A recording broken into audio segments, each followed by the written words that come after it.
Most of the countries on the world are corporations, not really countries. They're operating as countries, but it's really a business. And they're in the business of, they create laws in order to make money, so that's why when you get a speeding ticket, it costs you $119. Anything you do that breaks some kind of statute, you pay. It's just a business. It's not teaching you anything, it's not making you a better human being or anything like that, it's just a way of paying. I needed to verify that countries are actually operating as corporations. It didn't take long to find that in the US Code, United States is defined as a federal corporation. And on the US Securities and Exchange Commission website, Canada is in fact listed as a company located in Washington, D.C. And we go and vote every 4 years thinking we're going to change something. And anybody that's voted for any length of time knows very little changes. It just seems there seems to be an agenda that always is running in the background, and it doesn't matter who you vote in, the agenda keeps going.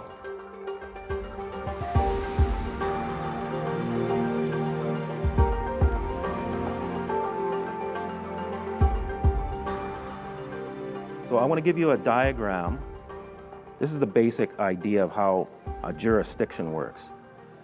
This is you, and you work at Walmart, and you work in the automotive department. And there's a manager there, and he said, I'm going to pay you X amount of dollars per hour, and you have to show up here and put hours in as I say. And you go, okay, I agree to that. Now, what if the automotive guy tells you, I want you to show up on Sunday night at 2 o'clock in the morning when the store is not open? You could go to the manager of the Walmart store and say, this guy's trying to make me come in when we're not open. That's against your policy. The automotive manager cannot make you do something that's outside the jurisdiction of the Walmart store. Now, the Walmart store is in Detroit. This is a corporation. So now Walmart, because it's in Detroit, has to obey the rules of Detroit. Now, outside of Detroit is Michigan. It's a corporation, and Detroit is subject to the laws of Michigan. Now, Michigan is inside what is called the USA. It's another corporation, and Michigan is part of that corporation. Now, outside of this is the real USA, the original republic. Unfortunately, they sound the same. So people think that they're here when they've agreed to be in here, just like you agreed to go here. And there's people that are wondering why the Constitution doesn't work in courts. Because the courts are here. So when you bring the Constitution in, they're going, that has nothing to do with us. You think you're here, but you're actually here, and that's the biggest problem. What you have to understand is this is subject to this. You just got to approach it in the right way. They don't tell you this, though. You're assuming you're here, and they will let you think that, but you're actually here. And you're there by agreement, just like Walmart. Now, there's another set of laws called the law merchant. This law merchant is a set of laws to govern what we call commercial law or admiralty law. Outside of this USA, and actually part of this Republic of USA, which is the original, this is where the Constitution is what's called the common law.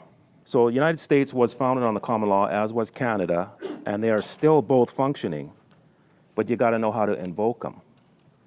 So once I understood this and I learned a little bit about a law merchant, and then I knew that Canada was a corporation, and I knew that the courts were just another corporation inside that, I started treating them like that. This is just business. And you guys are subject to these outside things. So as long as I'm out here, I'm above you. And so I started trying stuff. I went into court And we usually wait outside the courtroom because I don't like to doing all the bowing to the judge. It's very ritualistic. So we waited till my name got called, and we walked through the door, big door out because it got paged. They obviously called the case in the courtroom, and then when I didn't show up, they page outside. So we walked through the courtroom, and as I'm walking into the courtroom, the judge is running off the bench, full flight, cape blowing, out the door, and I went, what was that? And everybody else in the room was the same thing, like, what's going on? And so the sheriff goes, all rise? Like a question, I guess we're having a break? We have already seen in Take Back Your Power examples of how the system has singled out and wrongfully arrested a handful of those on the front lines. It's a tactic meant to inspire fear of speaking out. Let's hear about Cal's experience on the front lines a few years ago, which led to the foundation of this liability action. After the judge ran off the bench, I got arrested probably about a year later for driving without insurance. They thought, well, let's go after this guy. So they arrested me at work, and I ended up doing 60 days in jail. Throughout this 60 days, my friends put in a promissory note for my incarceration because this is just a business. My incarceration has to do with money. That's all they're interested in. So they put a promissory note in and said, can you let our guy go, right? Basically paying for my incarceration. So after my 60 days, they finally found me guilty. She gave me a $1,200 fine. She tried to impose a 5-year driving prohibition, and she gave me 1 day in jail. So I said, well, if you try and give me the 5-year driving prohibition, you're going to be causing me harm. So she dropped that right away, and the prosecutor went, like, why did you do that? Because I'm treating her like a business. I'm negotiating with her. And she knew it. So she dropped that. And then I said, on the 1 day in jail, she gave me 59 days credit. So I said, I want to talk about the 59 days credit, because that seems like how do I get 59 days credit, right? So I got 1 day in jail and 59 days credit. So she said, okay. All right, this is an important point. In offering the 59 days credit, right after Cal just did 60 days, the judge publicly admitted, on the record, that Cal was wrongfully imprisoned. But you can't give time back, and both the judge and Cal realize this. I said, the 59 days credit that you just offered me, in business, has to equal the amount of a promissory note that was put in by my friends. And she goes, what? And I said, there was a promissory note put in by my friends. She goes, what? And everything's done in threes. And so I started to say it again, and then she goes, okay. She says, where was it put? I said, I believe it was put at 222 Main Street, where I was in the court. And she goes, okay. And where in the courtroom? I said, with the clerk of the court. She says, okay. So I said, I want the 59 days credit you just offered me to equal the promissory note that was put in. And so she said, okay. And she goes, how much was the promissory note? And I said, $300 million. Yeah, that's exactly what happened. There was a lot of lawyers in the back behind me, and they all were shocked, and she just about swallowed her tongue and put the gavel down and left the room. So I made a deal with a corporation called the Court, with the banker that's sitting on the bench. Through all that, I ended up writing a document very similar to what you're going to see.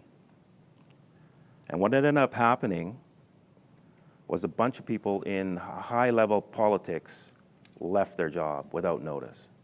What I'm showing you is a very similar document to this that has ramifications that make people in very high places very uncomfortable. I also want to show you that this jurisdictional idea actually keeps going. So the document that I've written goes into these upper jurisdictions, which are what we would call spiritual jurisdictions. Now, they're not seen, but I can tell you when you start to write documents to the Queen, etc., which I did, and call in her oath, you start to see them getting very squirmy. So you know something's there. And will, to the best of my ability, and will, to the best of my ability, preserve, protect, and defend preserve, protect, and defend the Constitution of the United States. the Constitution of the United States. So help you God. So help me God. So when government officials in the United States, for example, swear an oath to defend the Constitution, they do so up here, but meanwhile, they're running their corporation down here and assuming we're all down there with them, because that's what our actions indicate. When we receive benefits from the state, or when we petition or appeal, or even when we vote, we are doing so down here and thus agreeing to their claim of legitimacy. So the next time the age-old question comes up, how the heck can they be getting away with this? You now have your answer. It's by our unconscious agreement. But as the system of oaths is still running up here, that tells us that the Constitution and the Republic are both still functioning. Public officials that, like the governor, they've all taken an oath of office. They've only promised to do one thing.